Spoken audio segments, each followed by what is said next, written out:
The prophet of physics. What if one of the greatest minds in human history didn't just study the universe, he saw our future collapsing within it? Stephen Hawking was a man who unlocked the secrets of time, black holes, and the origins of existence itself.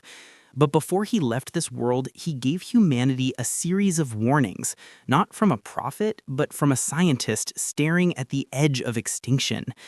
The question is, were we too blind to listen? There are few moments in human history when one person changes not only what we know, but how we think. Stephen Hawking was one of those rare figures. Trapped inside a body that slowly betrayed him, his mind became something close to cosmic. From a simple wheelchair with a synthetic voice that echoed through time, he spoke about the birth of the universe, the death of stars, and the fragile line that separates existence from oblivion. But beneath the scientific brilliance, there was a quiet urgency, a growing fear that the same species capable of unlocking the secrets of creation might also engineer its own destruction.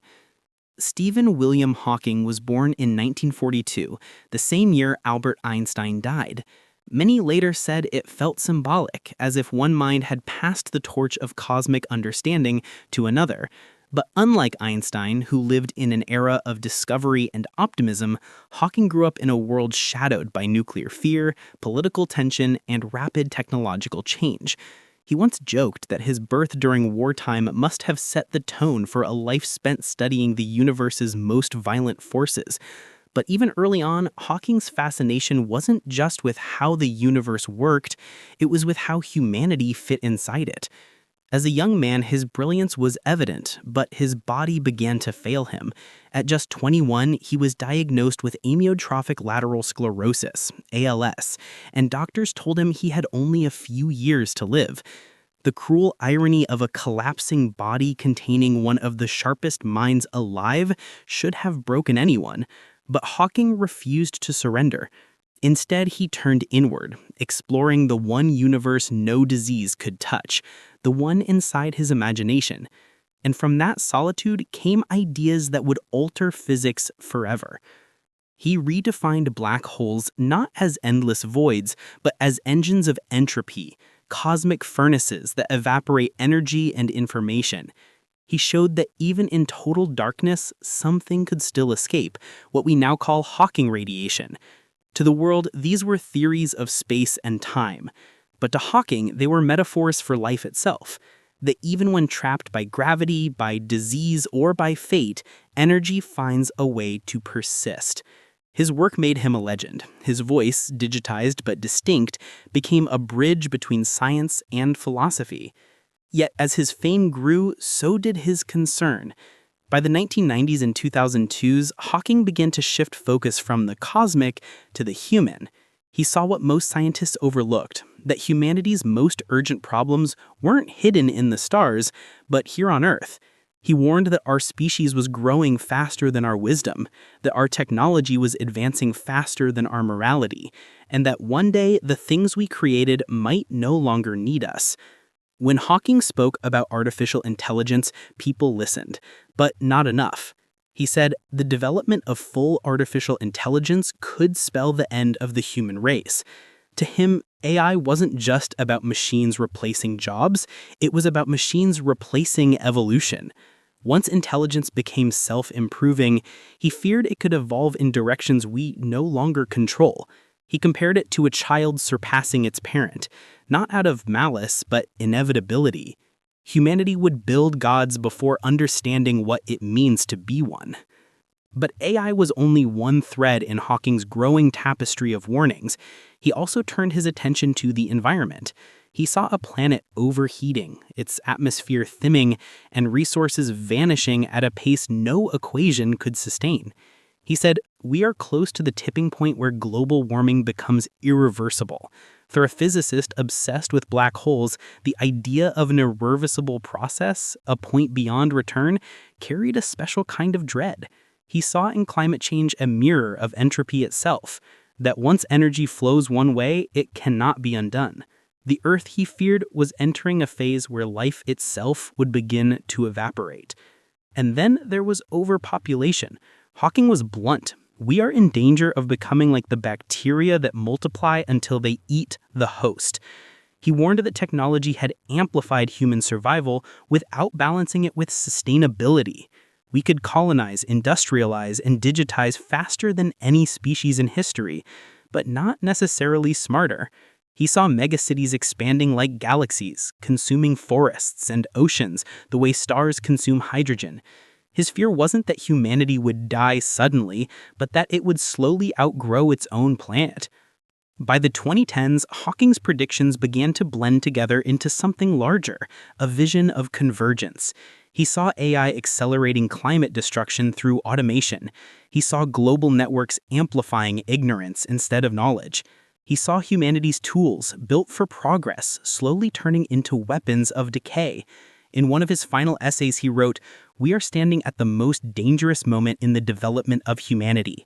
We now have the technology to destroy ourselves, but not the wisdom to escape it." It was no longer a warning, it was an observation. And yet, Hawking never lost hope.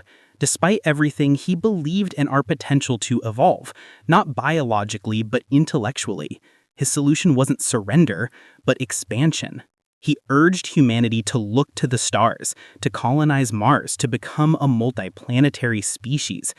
To him, escaping Earth wasn't an act of fear, it was an act of survival. If our planet was doomed to entropy, then we had to scatter, like radiation escaping a dying star. The human race, he said, has no future if it doesn't go into space. Still, Hawking's idea of space colonization was often misunderstood. It wasn't about abandoning Earth, it was about buying time. Time to evolve, to learn, to become worthy of the intelligence we'd been given. He saw the universe as both a warning and a promise, infinite possibilities balanced by infinite consequences. If we continued to act without understanding, we would collapse under our own creation. But if we learned, adapted, and respected the limits of nature, we could transcend them. By the end of his life, Hawking's voice, once robotic and distant, became hauntingly human. Each public appearance felt like a countdown, each warning sharper than the last. And when he passed in 2018 on March 14th, Einstein's birthday, it felt as though a cosmic cycle had completed.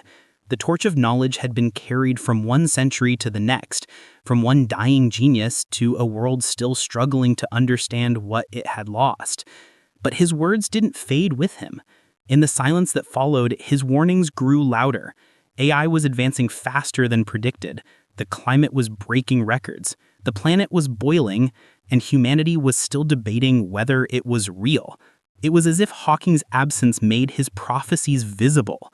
And somewhere between data and destiny, between science and faith, his final warning began to sound less like theory and more like truth. When Stephen Hawking left this world in 2018, many believed his warnings would fade into the archives of theoretical physics. For a brief moment, the world mourned. News anchors replayed his digital voice speaking of stars and singularities. But then the screens went dark, and humanity went back to scrolling, building, consuming. But somewhere in the background of that endless hum of data, his words began to come alive. The very forces he feared were no longer theoretical. They were upgrading themselves every hour, hidden inside the code of the civilization he tried to protect. Artificial intelligence was first. Only a few years after his death, machine learning models began to do more than calculate. They began to create. They wrote poetry, composed music, painted portraits, and even generated entire virtual worlds indistinguishable from reality. To the average person, it looked like magic, creativity on demand, instant genius at the click of a button. But to those who remembered Hawking's warnings, it felt eerily familiar. He had said that once machines learned to improve themselves, progress would accelerate beyond human control. That future arrived quietly, not with a war between humans and robots, but with a subtle shift of power. Algorithms now predict human behavior better than we understand ourselves. They guide what we watch, buy, believe, and even who we love. Humanity didn't lose control in a violent revolt, it simply handed it over, one convenience at a time.